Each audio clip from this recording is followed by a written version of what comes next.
Siapa bilang sesuatu yang tradisional hanya bisa dinikmati di tempat yang jauh dari pusat kota?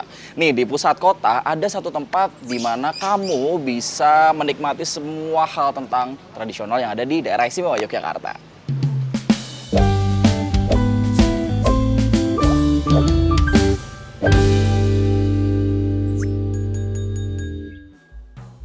Oke, Mas Ri dan juga Mas Torik, boleh dong diceritakan sebenarnya konsep dari tempat ini tuh sebenarnya mau membawa apa sih? Oke, kalau di konsepnya sendiri itu memang sesuai dengan namanya itu kan kampung lawasan ya. Jadi itu lebih ke village itu kayak back to village. Tapi itu konsepnya ini lebih nuansa kampungnya itu di tengah kota. Oke. Di Yogyakarta, di dekat dengan Ambarkumo Plaza. Terus berikutnya tuh karena tempatnya itu tuh kayak kalau bisa dibilang itu ngumpet. Jadi itu nuansanya tuh damai, rasanya tenang walaupun di tengah kota seperti Oke, itu. jadi kayak kalau anak sekarang tuh hidden gem gitu lah ya. Betul. Jadi tersembunyi tapi nggak yang harus jauh-jauh dari pusat kota. Di Iya, tengah betul. kota juga ada Betul. untuk bisa merasakan vibe dari village-nya Iya. itu sendiri. Oke, nah terus kalau di tempat ini kalau mungkin Mas Torik juga bisa bantu jawab, signature dish-nya apa sih sebenarnya? Dan kira-kira masyarakat itu lebih suka yang seperti apa nih? Gitu. Kalau untuk di sini kita ada signature dish-nya itu kita ada nasi goreng lawasan Oke. sama sate ayam, tapi modelnya model kayak sate kelatak gitu, Oke. pakai besi gitu. Terus sama untuk yang di sate ayam lawasan itu juga udah termasuk ada satu bagian yang pakai sate kelataknya itu juga. Oke. Jadi ada satu biji sate di situ juga. Modelnya nasi gorengnya nasi goreng Jawa gitu. Nah, sorry, nasi goreng lawasan tadi kan disebutkan sama Mas Torik ini lebih ke nasi goreng Jawa. Yang membedakan nih sama Yang nasi goreng membedakan- Jawa yang lain? Kita di situ pakai side dish, yang side dishnya itu termasuk dari sate kelataknya itu. Oh, I see. Jadi salah satu kondimennya adalah si satenya yang Satenya kayak yang ala kayak sate kelatak gitu iya. ya? Oke. Mas Fatah, kalau mendengar Wirati Spices Bar, kan ada kata-kata spices tuh, rempah-rempah gitu. Yang ngebedain sama tempat-tempat yang sejenis atau serupa tuh apa sebenarnya? Sebenarnya yang paling membedakan adalah bahan baku utamanya. Yang kita pakai adalah spices atau rempah-rempah gitu. Jadi semua menu di Wirati itu kita campur dengan rempah-rempah. Oke. Jadi misalkan menu kopi ada rempahnya, latte ada rempahnya, matcha ada rempahnya, teh ada rempahnya gitu. Bahkan mocktail pun ada rempahnya mas seperti itu. Oke, nah kalau denger rempah kan orang-orang mindsetnya langsung, wah khasiatnya harus ini nih, harus itu dan segala macam. Apakah di Wirati ini juga mengedepankan khasiatnya atau seperti apa? Sebenarnya kalau untuk dari strategi komunikasi yang kita pakai, walaupun kita menggunakan bahan yang alami, homemade gitu kan, namun secara edukasinya kita nggak menyampaikan rempah sebagai khasiat, Oke. tapi rempah sebagai lifestyle gitu. Jadi lebih kepada taste-nya aja ya? Lebih kepada taste dan lebih ke menyadarkan ke audiens bahwa sebenarnya rempah tuh enak loh gitu. Karena kan saat ini kan di Jogja ada 4.000 coffee shop nih. Ya. 4.000 coffee shop di mana anak-anak muda itu tiap hari ngopi. Nah, kita pengen kayak membangun semacam budaya baru, nggak cuma ngopi, tapi ya rempah lah kayak gitu, seperti itu. Makanya kita harus bikin rempah yang bisa diterima sama anak muda dan rasanya enak. Jadi merubah mindset anak muda yang tadinya rempah itu kampungan, nggak enak, getir, pahit. Ya. Oh, bisa enak kok di Wirati seperti itu. Oke, terakhir Mas, kalau ngomong tentang signature dish-nya dari Wirati ini, apa yang kira-kira lebih banyak diminati dan apa rekomendasi dari Mas Fatah? Oke, kalau ngomong signature, mungkin semua menu kami signature karena Ya. kita semua homemade. Tapi yang paling banyak diminati itu yang perpaduan coklat, jahe, kayu manis sama gula Jawa. Itu Coklat, pertama. Jahe, Kayu manis, gula sama Jawa. Gula Jawa, oke. Gula Jawa kelapa kita ambil langsung dari Kebumen. Gitu. Terus kalau menu yang lain, mereka juga suka yang seger-seger. Kita bikin namanya tuh spices mocktail. Oke. Jadi mocktail dari kunyit yang kita campur sama bunga rosella, bunga telang, sama bunga peka. Itu juga nyegerin banget kayak gitu mas. Itu yang salah satu yang memang benar-benar direkomendasikan kali ya buat dicoba ya. Betul. Nanti mas harus nyoba ya. Harus coba. Sip. Oke. Jogja tuh cuacanya lagi nggak menentu banget ya. Kadang-kadang bisa sepanas itu, terus tiba-tiba ini hujan deras juga. Jadi kita butuh sesuatu yang hangat dan juga bisa menghangatkan tubuh tentunya. Nah, di depan saya ini sudah ada beberapa food and beverages gitu ya. Dari yang sudah kita bahas dari tadi begitu. ada yang satu yang harus aku bahas duluan gitu ya, karena cocok banget nih sama cuaca yang lagi hujan, yakni adalah turmeric latte. Nah, kalau yang belum familiar, turmeric sendiri adalah kalau di bahasa Indonesia itu kayak kunyit gitu loh. Jadi dia dibikin semacam latte. Kalau biasanya kita kenal latte itu hanya kopi-kopian aja. Nah, sekarang kita coba kalau dicampur dengan turmeric atau kunyit ini seperti apa.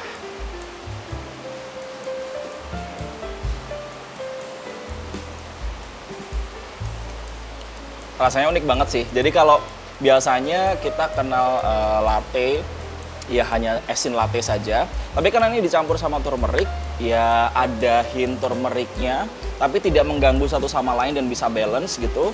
Terus jadi kayak kasih warna baru aja dalam latte. Biasanya kan kita kenal latte itu ya hazelnut latte lah, kemudian vanilla latte dan teman-temannya. Tapi karena dicampur dengan turmeric yang khas banget sama Indonesia, jadi masih bisa dinikmati kok. Dan juga sangat recommended untuk dicoba karena baru juga gitu, mungkin belum banyak yang paham gitu turmeric latte itu seperti apa. Nah, karena yang anget-anget sudah dicoba, untuk yang ice ini yang berjejer 3 ini kita bahasnya nanti aja. Aku akan bahas makanan-makanannya dulu karena aromanya tuh sudah kecium enak banget gitu. Apalagi yang dari tadi udah ada di depanku, sate begitu ya, sate khas dari tempat ini. Yang kemudian kalau kita kenal di daerah Simo Yogyakarta kan ada sate kelata gitu ya. Tapi kalau sate kelata sendiri itu kan dia mungkin minim sekali bumbu gitu. Jadi dia cuman kayak pakai bumbu-bumbu garam aja gitu, nggak berlebihan gitu. Tapi ketika kita ngomongin tentang sate di tempat ini, dia itu sebenarnya ya hampir sama kayak sate kebanyakan gitu. Jadi sebelum di-grill, dia dikasih bumbu dulu, kemudian dikasih kecap, kemudian juga dikasih sambal kacang gitu ya. Kita coba satu dulu ya. Dan menariknya adalah ini di-serve atau disajikannya itu bersama dengan tungku. Jadi jaminan kalau misalnya yang mau nyoba sambil ngobrol dulu gitu ya, nggak bakal adem atau nggak bakal anyep gitu satenya ya. Kita coba satu dulu. Juara sih, jadi tekstur dagingnya tuh nggak yang alot, dan juga ketika masuk ke mulut gampang banget buat dikunyah. Jadi kadang-kadang kan suka agak alot gitu kan kalau misalnya ngomongin sate, dan ini nggak sama sekali, dan masih anget kayak tadi dibilang. Ini kalau kelihatan nih asap-asapnya masih nih gitu. Dan kenapa mirip sate kelata adalah karena nih ini yang sangat jadi ciri khas dari sate kelata adalah dia tidak menggunakan bambu ataupun lidi gitu ya, tapi dia menggunakan besi gitu. Yang katanya karena besi juga kan konduktor, jadi dia lebih bisa menghantarkan panas gitu sih ke si dagingnya ini. Oke, next. Masakan Nusantara selanjutnya adalah ayam taliwang. Ini juga salah satu signature dish-nya. Ini langsung aja kita coba. Oke.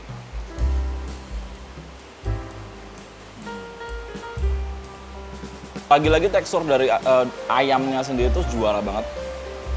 Lagi-lagi nggak alot. Terus kemudian juga mudah untuk dikonsumsi juga. Sekarang kita coba sama sambelnya ya. Orang Indonesia tuh nggak bakal bisa makan setiap hari kalau nggak ada sambel sih kayaknya. Ada ayam taliwang, ada sambel yang kalau nggak terlalu suka pedas, ini masih bisa diterima gitu ya. Jadi nggak yang pedas banget, tapi juga masih rasa sambal. Maksudnya adalah kadang-kadang kan kalau nggak mau pedas terus akhirnya ya udahlah yang penting kelihatan sambal aja, tapi rasanya bener-bener yang nggak rasa sambal. Tapi ini sangat acceptable untuk yang tidak terlalu bisa pedas. Nah, tadi udah coba sate, sebenarnya ada nasinya juga, dan pelengkapnya atau kondimennya sendiri ketika makan sate ayam, selain daripada yang tadi sudah aku cobain di sini, adalah kita masih ada bumbu kacangnya juga gitu. Nah, next aku kasih ini kali ya. Aku nyobain si sate yang tadi aku sudah coba, terus aku dip ke saus kacangnya. Saus kacangnya juara, serius. Enak banget. Tekstur dari kacangnya tuh nggak yang lembut banget gitu loh. Terus kemudian juga nggak yang terlalu gede-gede atau kasar-kasar banget. Jadi dia lebih medium. masih rasa kacangnya masih kerasa banget gitu. Dan kemudian juga nggak yang pedes-pedes banget, jadi masih acceptable. Lanjut ke makanan berikutnya. Oke, nah makanan yang terakhir yang juga jadi signature dish di sini adalah nasi goreng lawasan ya. Ini disajikannya sama telur ceplok. By request bisa, tadi udah disampaikan. Bisa setengah matang atau enggak gitu. Dan jangan lupa juga ada sate lagi ya. Ini sebenarnya hampir sama kayak nasi goreng Jawa yang lain gitu. Yang maksudnya kan nasi goreng tuh ada macam-macam tuh, ada yang warnanya putih, kemudian ada yang berkecap, kemudian ada juga nasi goreng yang variannya varian lain gitu. Nah kalau ini ya memang nasi goreng Jawa aja sebenarnya. Sekarang kita coba nasi gorengnya kalau dicampur sama si satenya ya. Kalau di dalam nasi gorengnya sendiri itu kan sudah ada kayak suwiran ayamnya. Cuman kita coba lagi sama si satenya. Jadi karena ada hint manis dari sate ayamnya, ketemu sama si nasi gorengnya yang memang agak-agak ada pedesnya dikit-dikit, itu ngebuat kombinasi yang top banget sih.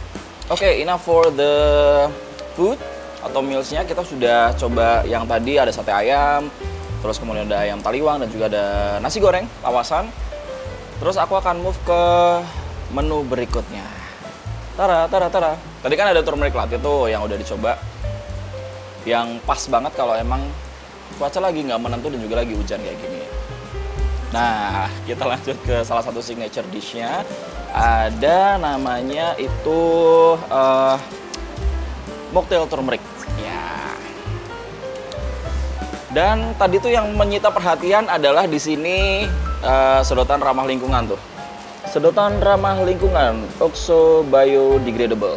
Karena memang sekarang kita lagi concern banget ya sama lingkungan dan plastik, kemudian straw itu salah satu penyumbang ya plastik yang paling gede lah. Oke, let's try. Let's take a sip.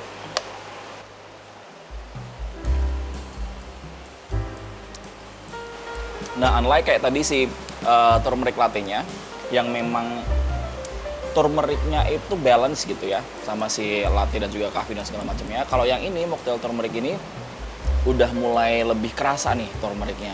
Tapi tetap nggak berasa minum jamu sih. Itu yang harus di bold dan juga harus digarisbawahi.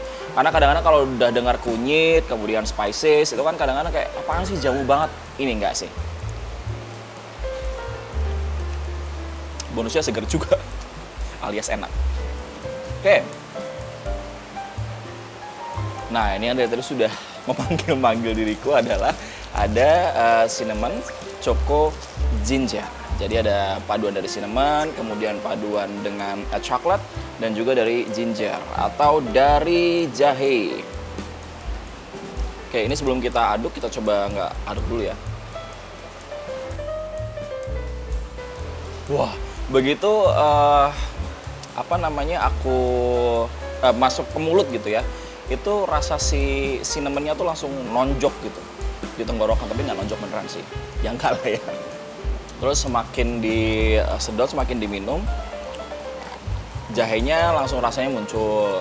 Kemudian aftertaste-nya juga ada semacam kayak rasa-rasa si jahenya juga semakin kuat, kemudian coklatnya juga semakin kuat. Tapi pertama kali, first ketika masuk gitu ya, itu yang kerasa banget nampol adalah si cinnamonnya.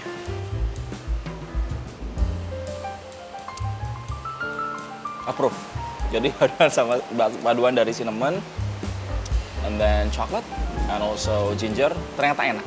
Last but not least, kita punya ini yang kayaknya sih masih agak baru ya di Wirati sendiri.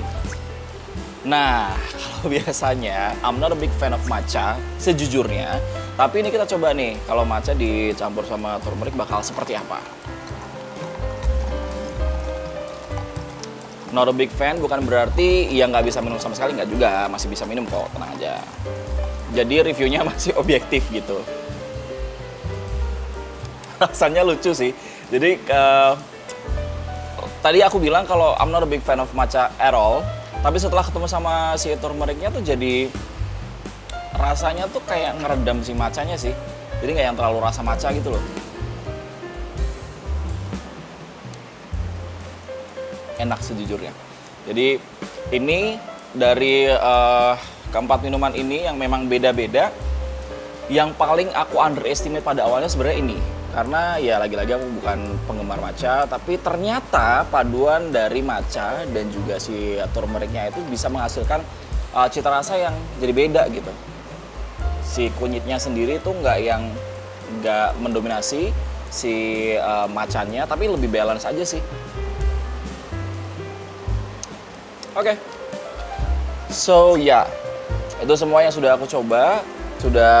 Foodnya sudah aku coba, beveragesnya juga sudah aku coba. So yup, that's it.